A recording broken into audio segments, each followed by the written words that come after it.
Good day, everyone. My name is Naresh Samuel, and once again, it's a great privilege to be speaking with everyone here today. I would like to welcome everyone to part 2 of my abortion series. This is something I am very passionate about.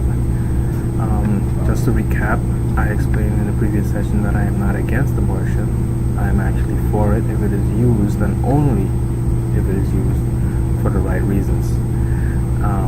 I guess my overall opinion is that it should be regulated, and it should be regulated worldwide, not just here in the U.S. I'm going to suggest a few of my opinions, how to deal with each case of abortion. I don't think it's something that needs to be looked down upon. I think it's something that should be regulated. It shouldn't be welcomed unconditionally, because there are people out here who use it because they see pregnancy as some type of inconvenience to their life. So I will attempt to persuade you that it just needs to be regulated 100% worldwide. Now, the American Convention of Human Rights argues that human life begins with conception.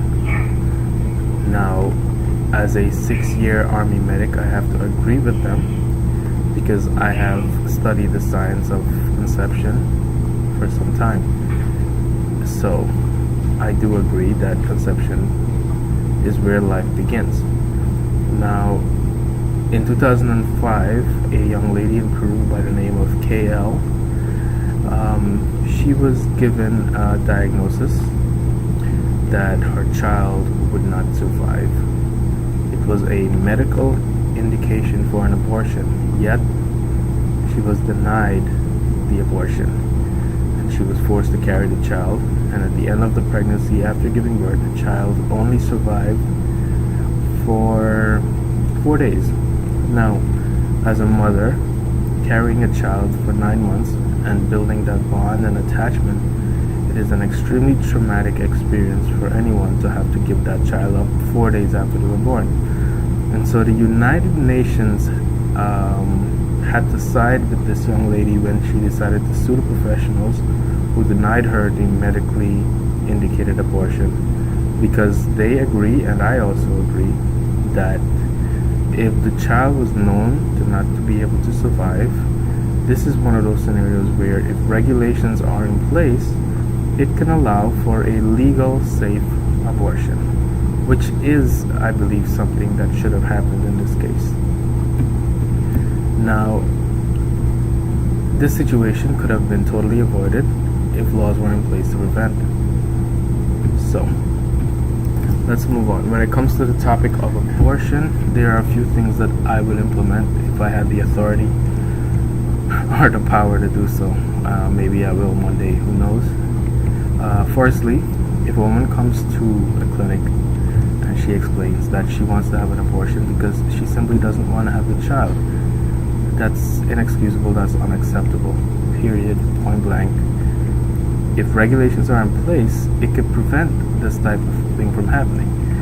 If you're a woman and you go out and have unprotected sex, and you know that you could have gotten pregnant, then you now have the responsibility to see this pregnancy through. And if you should not be allowed to have an abortion. I am sick and tired of people going around saying that, because the child was conceived in the womb of a woman, that she should have the last say. That's not the case. If you are irresponsible enough to get yourself pregnant, then you should not be allowed to make decisions about the life of that child in your womb. Okay? If the woman comes to the clinic and claims that she was raped, now this is one of those situations where it could go either way. I believe the woman should be counseled. If she's counseled and she still decides she doesn't want to have the child, well, then I could understand wanting to have the abortion. Again, this is one of those situations where the decision should be left up to her, after, of course, being counseled on things like adoption and so forth. I do find that, from my experience, though, that a woman who is reluctant to carry out her pregnancy can usually be convinced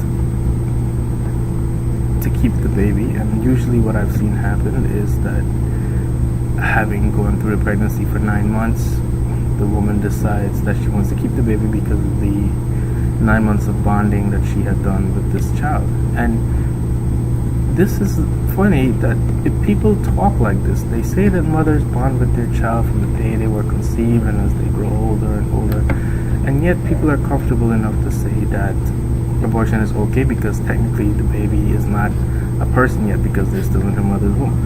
It's a little bit two-faced, two-sided, and it really doesn't make any sense. And this is why we need regulations. This is why abortion needs to be regulated. It shouldn't be pro-choice or pro-life. It should be regulated, plain and simple. Like, for example, in the case of the woman in Peru by the name of KL, had her situation been handled differently, it could have been avoided. The traumatic experience that she had to go through could have been avoided. Now, there's one particular case that is of special interest to me, and that's a case of a mother being told that her child will be born with a deformity. Now, there are a lot of sicknesses and diseases out there, deformities like Down syndrome, where children are born with this type of sickness. And I believe, yes, the mother should have a choice whether she wants to bring the child into the world, because the child could have a very, very bad life. They could have a very tough life, and so the mother should have that option whether or not she wants to bring that child into the world or not. However, medical advances, modern medicine, cures are being invented all the time, and you never know when the cure for Down syndrome or any of these diseases will pop up. So I think it's one of those decisions that should be taken very, very lightly. So in conclusion, I must say, against my Christian belief actually, that abortion is not necessarily an evil act if it is done for the right reasons. I hope that these scenarios and past events that I have discussed here will persuade you to a certain extent that regulation is the best option, and that pro-choice or pro-life shouldn't be the only two options out there. Regulations should be put in place for abortion. It will help tremendously. Thank you all, and I hope you enjoyed this 2-part series on abortion. Again, it is something I'm very passionate about, and I hope that someday the discussion can stop being about pro-life, pro-choice, and start being about regulations. Thank you.